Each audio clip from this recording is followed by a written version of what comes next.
USAA knows dynamic duos can save the day, like superheroes and sidekicks or auto and home insurance. With USAA, you can bundle your auto and home and save up to 10%.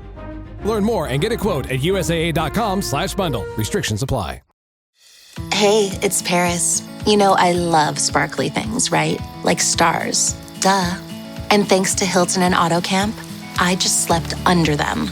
Picture me, serving looks by the fire outside my luxurious Airstream, making s'mores with the kids, while a national park is our backdrop. The great outdoors meets Hilton hospitality. That's hot. Explore all the new ways to stay at Hilton.com. Hilton for the stay. With a major selection of the looks your kiddos love, starting at just $4 in the Walmart app, a new school year means a stylish new them. Who knew? Find skater skirts and Crocs that say, I'm casual but cool. Sparkly sneakers that say, it's my classroom, you're just learning in it. And preppy polos that say, I'm the teacher's pet, even if they're mommy's menace at home. Find their favorite styles starting at just $4 in the app. The Walmart you thought you knew is now new. This episode is brought to you by FX's Alien Earth, the official podcast. Each week, host Adam Rogers is joined by guests, including the show's creator, cast, and crew, in this exclusive companion podcast. They will explore story elements, deep dive into character motivations, and offer an episode-by-episode behind-the-scenes breakdown of each terrifying chapter in this new series. Search FX's Alien Earth wherever you listen to podcasts. My cat Freddie loves to be brushed and cuddled. But stirring up his cat allergens meant sneezing and itchy eyes. Then I found Purina One Live Clear. It's cat food that reduced the major allergen and my suffering in as little as 21 days. Now, we feel closer than ever. If you have issues with cat allergens, you really need to try Purina One Live Clear. Try new Purina One Live Clear today. Purina One, a difference from day one. This podcast is part of the Robots Radio Rocket Club, a program designed to help all podcasts reach their full potential. For information about joining the Robots Radio Rocket Club, check out robotsradio.net.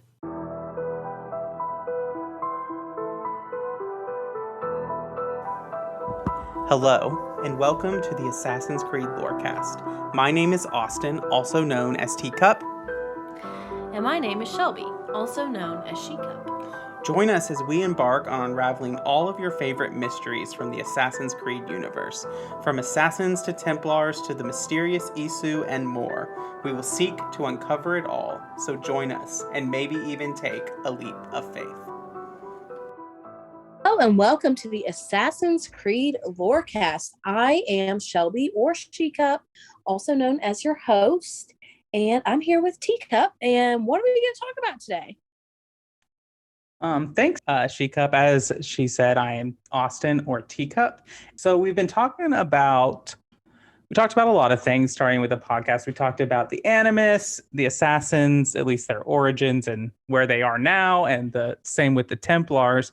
And so where we're going to go next is kind of a journey through like the lesser known history of the games. And so these are going to be major conflicts that happen around the world that I think have a huge bearing on where we get to the assassins in the present day, the Assassin Templar conflict. And so we'll be kind of focusing in on these major conflicts, hopefully one from almost every major continent of the world. Really looking for that in those major conflicts and how they shape and move the assassins.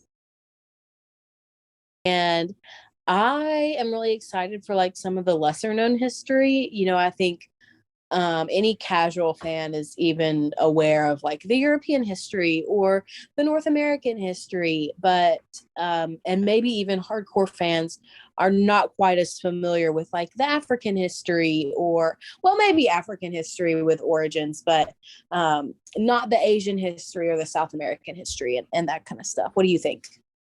I think that's definitely a good point. I think that, and there's a lot that happens between games that is hinted about that we don't necessarily experience forthright, but is a big moment for the games as we and they're explored in the books and in comics and other places. Yeah, definitely. Well, what are we diving into today?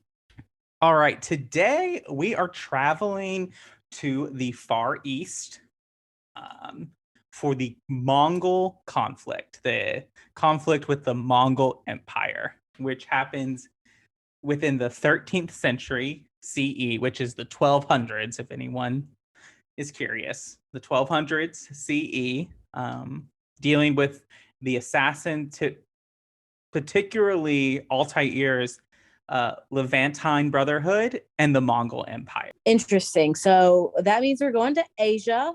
That means we're Mhm. going north of China into Mongolia. Yes. I think when, Americans think of Mongolia, I don't know if we have a lot of reference points, unless you're like a super history nerd. I think most people are probably aware of like who Genghis Khan is, but maybe not that he was the emperor of Mongolia for a long time. And honestly, I think the only other like pop culture reference we can think of when we think of Mongols would be like the Huns from Mulan. But even that's a stretch. So I don't know. What do you think? I think the Mongol, at least is from an empire, it's hard to really like pinpoint its history because, especially in my education in the US, it's so very much overshadowed by the Chinese and Japanese histories that we learn, and Korean history, which is not to say that those histories are not important. They absolutely are. But it's kind of more like when I was growing up with school, maybe it's different now. Most we knew about the Mongolian Empire is Genghis Khan was the emperor of Mongolia, and he has the most descendants of any known historical figure alive.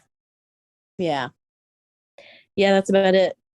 I mean, there are other things that we know, like historians know, but I don't know everything about Genghis Khan because I'm not a Genghis Khan historical expert.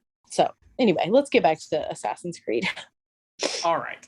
So around 1217, current or common era, Altair, who is now the mentor of the Levantine Brotherhood, he recognizes the growing threat of the Mongol Empire. And this is what his codex says about it. He says, "A dark tide rises to the east, an army of such size and power that all land is made quick to worry. Their leader is a man named Temujin, who has adopted the title Genghis Khan. He sweeps across the lands, conquering and submitting all who stand in his way. Whatever his motives, he must be stopped." And one thing that Altair suspects of Genghis Khan is that he is using a piece of Eden to amass his power. That's interesting. I guess we'll get into what Altair does about it later in the episode. But I guess I'm just wondering, like, how number one, Altair knows about this, if it's just like word of mouth, and also like why does he suspect that he's using a piece of Eden? Like, does he have evidence for this, or is it just a guess? I think it's probably two reasons. One, the assassins have a larger network of spies than we would think possible at that time of history. I think a little bit like they're everywhere. There are Mongolian assassins. And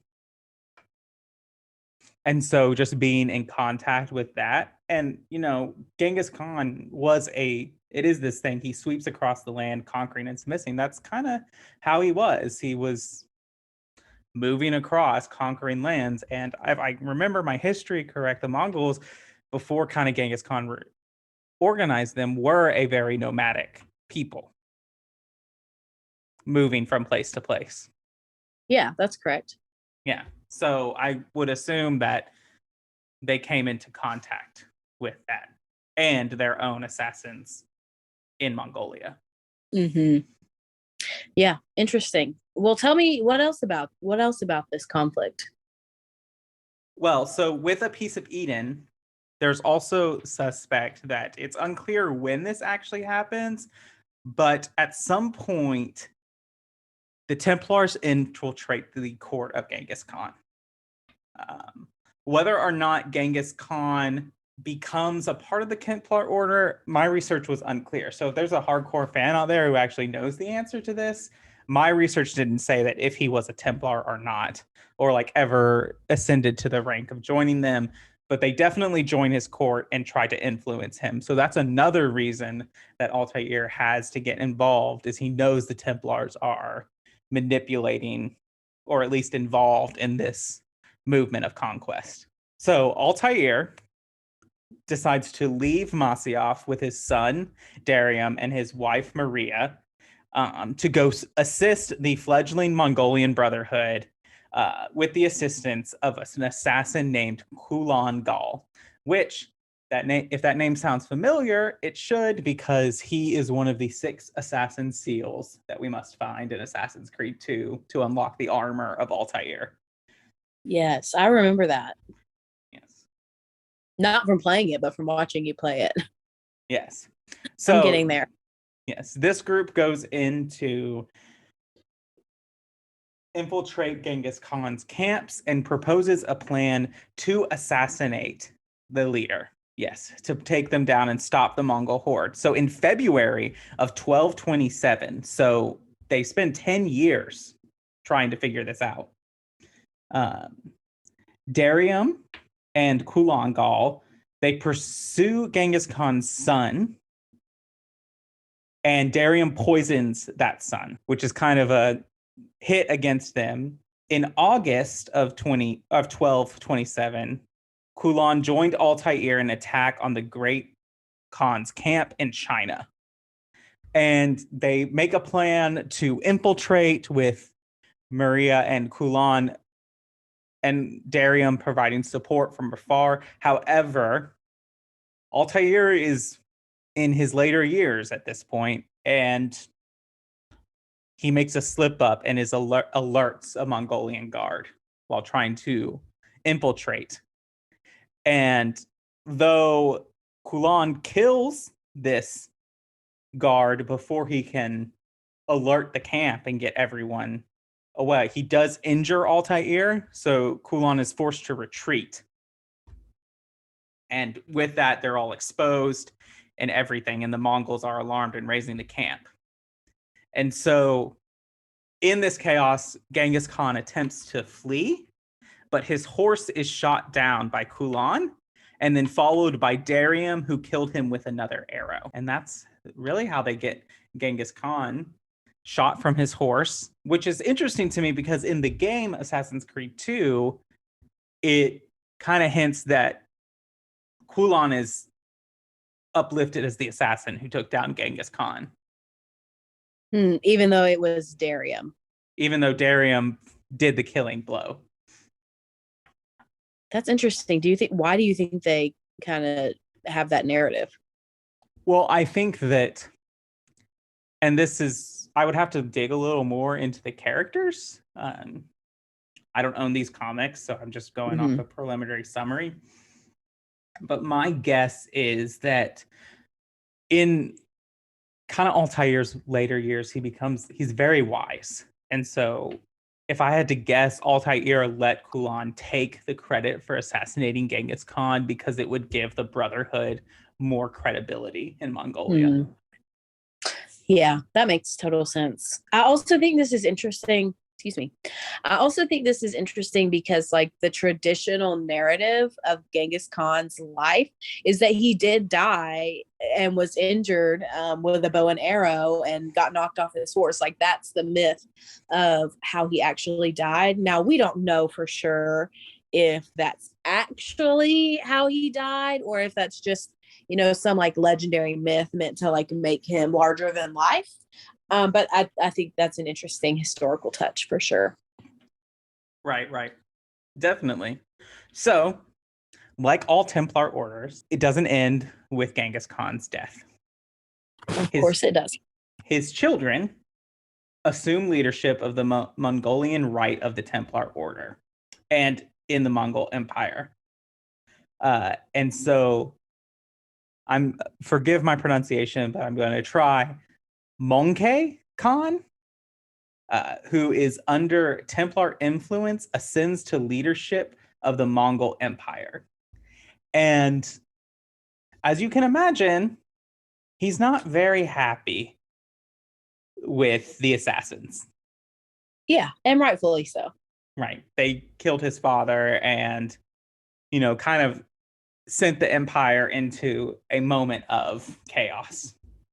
Right. And I mean, at this point, it's now a blood feud. Right. And so to seek revenge for the death of Genghis Khan, Monke sets out to destroy the Levantine Brotherhood. And so he then orders and oversees the destructions of the Assassin's Fortress in Almut and Masyaf, successfully destroying both places. And with this, the Templars believe that this branch of the Assassins is done. It's over. They're gone forever. However, during the siege of Masyaf, Altair, kind of sensing the impending doom, entrusts his codex, which contains a lot of his information and his study of the Apple of Eden, and a lot of knowledge about the assassins and everything. This codex he entrusts to Niccolo Polo in an attempt to spread the Brotherhood's knowledge. Interesting. Yes, and this is what Niccolo Polo says about it. He goes, Altair means us to spread the word of the assassin. That is his plan. He is entrusting the spirit of the Brotherhood, and he is passing the torch to us. So here is a point of, this is one of the first historical people that we see in the assassins, at least from a game perspective. In timeline is Niccolo Polo basically joining the assassins and furthering their cause. So what you're saying is most of the historical figures that we see are Templars or associated with the Templar order. Correct. Instead of the assassin. Right. At least in the later games, and the later games that take place earlier, we start to see, more of these bigger historical figures in the assassins. Socrates is part of Cassandra's group. Other people like that joining various influential moments with the assassins. Mm-hmm. So it'll be interesting, especially with the rumors of this next game coming out that's going to follow. We know it's going to follow Basim, which is a character from Assassin's Creed Valhalla. And we can see what influential characters he interacts with. Interesting. Where do they say the next game is going? I believe the Middle East again. But that's a rumor, right? That's a rumor, yeah. That's not confirmed. Yeah. Interesting. So anyway, back to the Mongol history. So Altair entrusts the codex to the Polos. Unfortunately, the Polos don't really make it back home. They're ambushed by the Mongols. And while they do survive this attack, the Mongols seize the codex.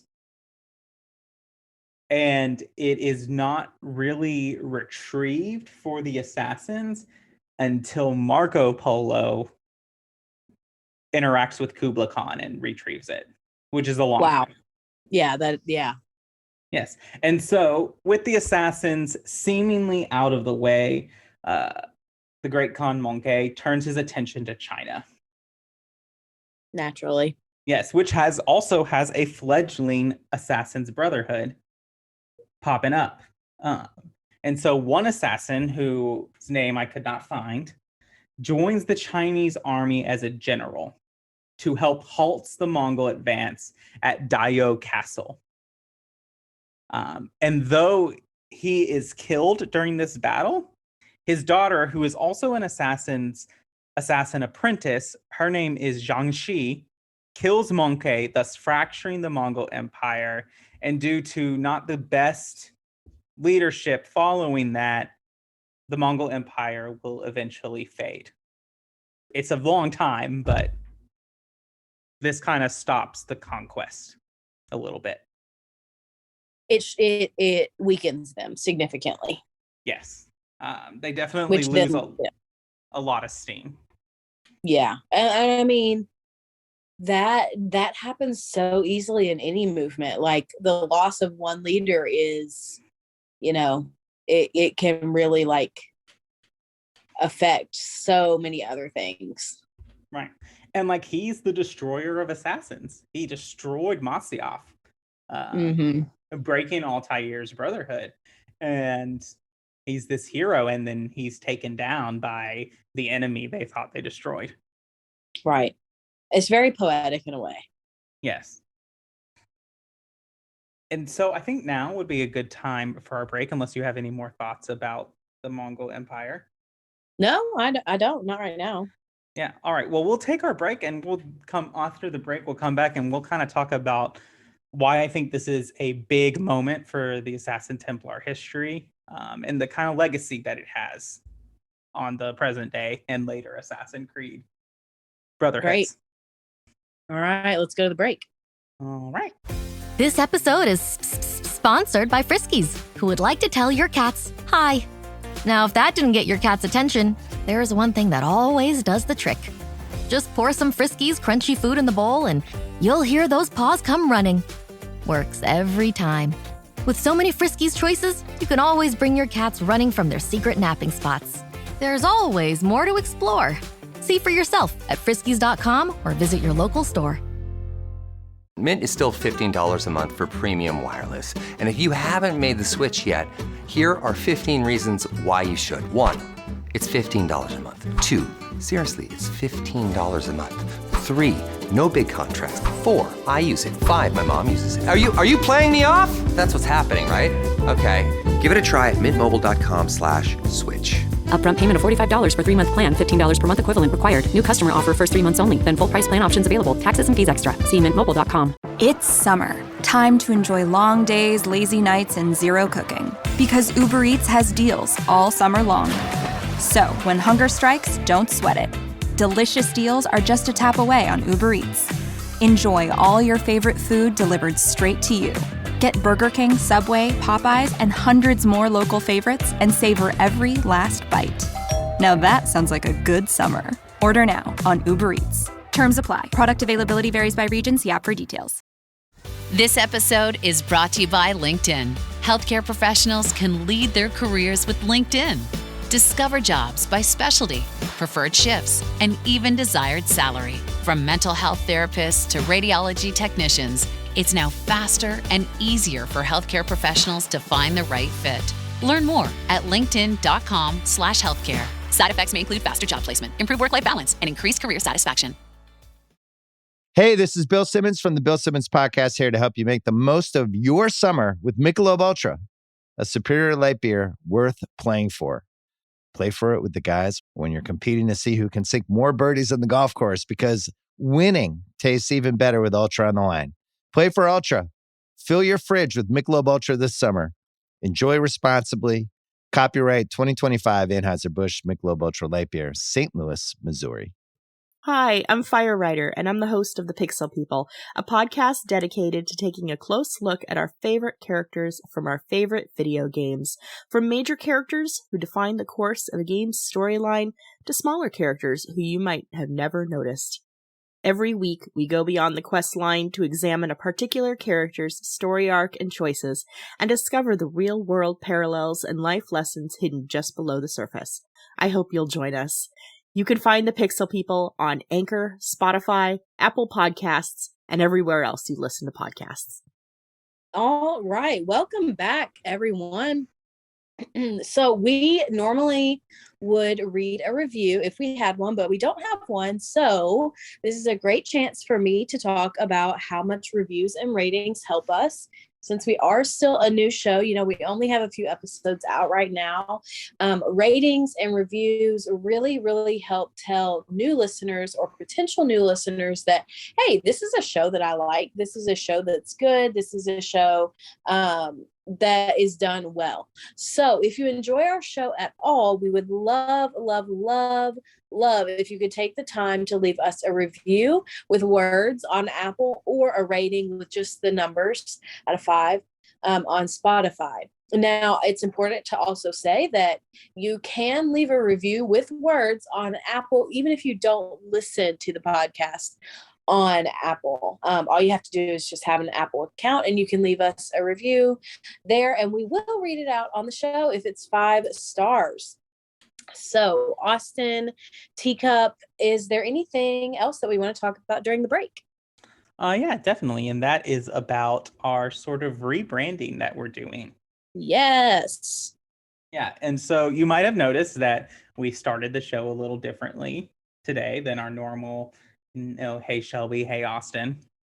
And that's because we now have 3 podcasts that at least one of us is involved in. And so that's, the Dragon Age Lorecast, this podcast, the Assassin's Creed Lorecast. And I have started a 3rd podcast with my host, Ben of Temeria, the Holocron Histories, which is a Star Wars podcast, looking at legends and canon and different topics and how they differ or are similar to the legends material versus the canon material of Star Wars. And so with that, we decided to kind of rebrand a more all-encompassing thing about all of our podcasts. And so we're now the Cups Podcasting and More is our name of our Discord server. So you can join that, and there are sections for Assassin's Creed, there are sections for the Star Wars, there's obviously sections for Dragon Age. And so that's why we kind of started the show different, kind of emphasizing, I'm Teacup and she's She-Cup. Mm-hmm.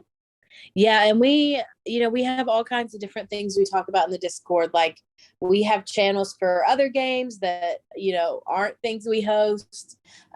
We've got just general channels where we talk about anything and everything, like sometimes not even to do with games. And of course, we have a classic pets and memes channel where you can come see pictures of our sweet dog. So, the Discord server is kind of all encompassing. We don't just talk about one thing there, and all of you are welcome to join us. Yeah. All right, Austin, let's get back to the show. All right. Hello, gentle listener. Every Friday, be sure to tune in. What the hell are you doing, Ampersand? Hi, Charlie. I'm sorry I broke in. I thought I was the only one that talked to myself. Well, I'm letting everyone know about the Fumbling Four and the Almighty Crit. Woohoo! It's a 5e live play podcast. Join us every week. Where do we find it, you old crusty coot?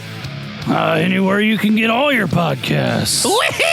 You find it every Friday, you stupid cat!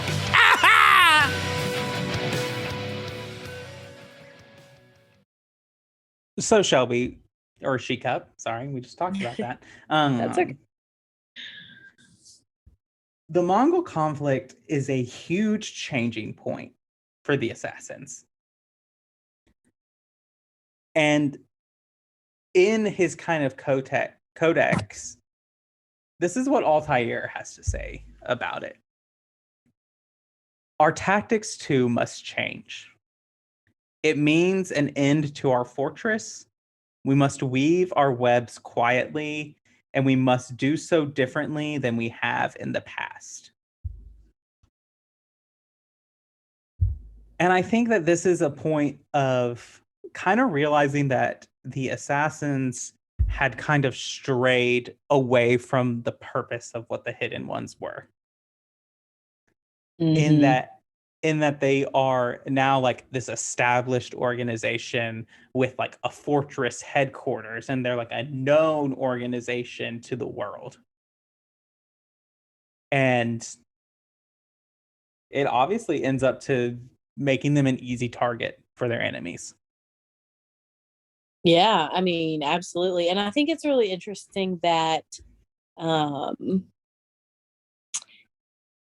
he's aware of this at that time in history, because like his time in history is very much an era of change. And there are a lot of people at that time who are very, very, very much opposed to any kind of change at all.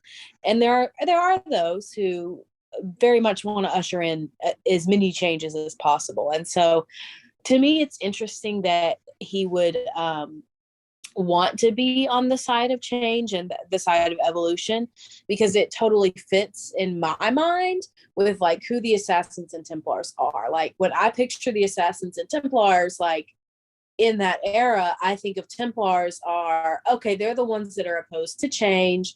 They're the ones that want everything to stay the way it is. They're the ones who want to uphold the status quo. Like they're the ones that are excommunicating Galileo, right?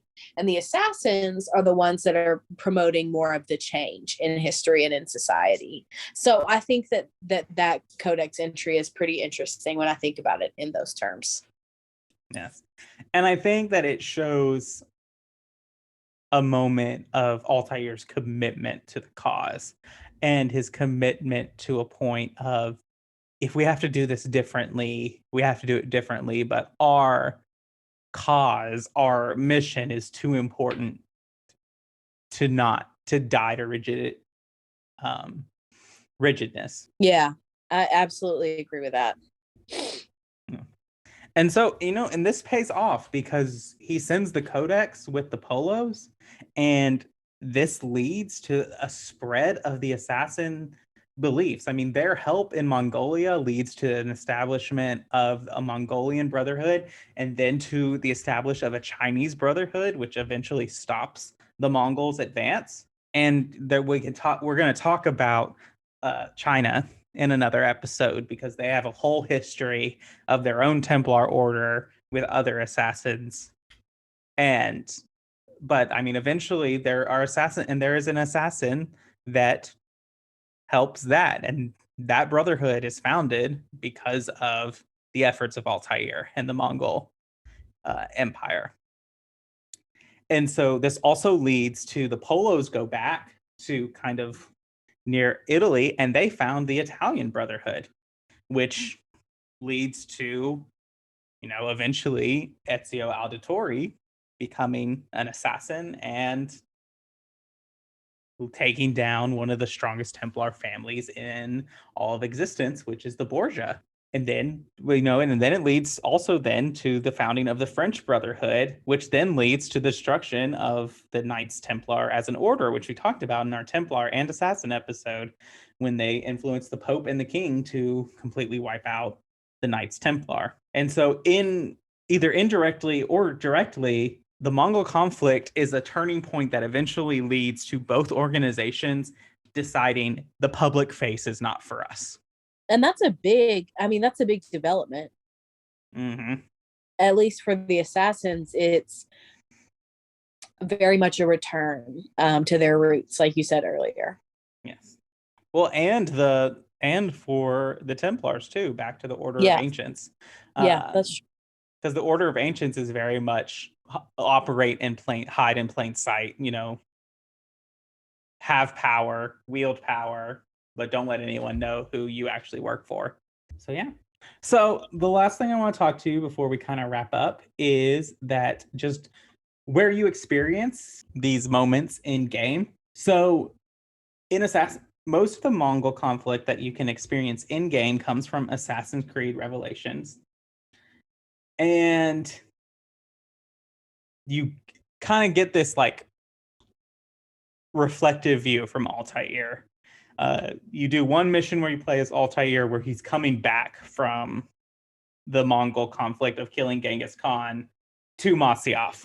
And that is a whole other thing that happens there's a coup that attempts to happen against Altair when he comes back. It's a big ordeal.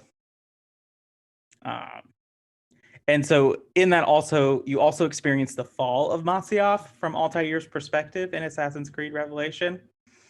And then obviously the famous codex, Altair's codex, Ezio finds and restores the codex, and with the help of Leonardo da Vinci, builds many of the designs within, which were discovered and documented by Altair.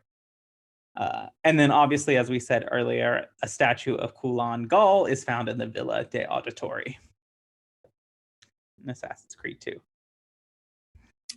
Lots of experiences in the game. I haven't experienced all this yet, but when you first told me that this was going to be our topic for the day, I was like, okay, that seems kind of not necessarily minor, but like not forefront in the games. But like there's this, I mean, it's not a main quest or anything, but like it's clear that it's there over multiple games. So I was a little bit surprised by that, honestly. And it kind of makes sense, especially since the Assassins and Templars are both, inherently North African, Middle Eastern organizations. That's where their roots are. That's where their foundings happen. The Hidden Ones are founded in Egypt. The Order of Ancients are founded in Persia is really where we see them first. And so it makes sense that, after the Third Crusade, that obviously the Mongols are going to become more of an attention because they're the next threat that is like their neighbor. Yeah, absolutely.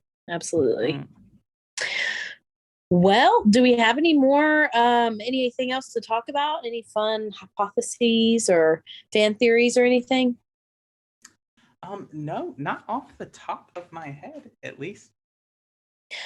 All right. Well, if we don't have anything left to talk about, thank you so much for joining us on this episode of the Assassin's Creed Lorecast. We will see you next time.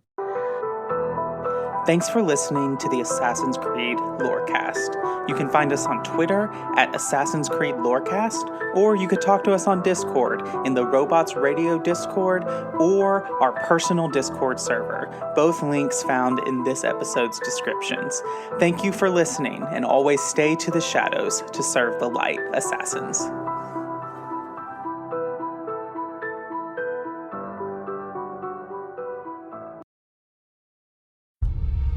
Are you a fan of Elden Ring?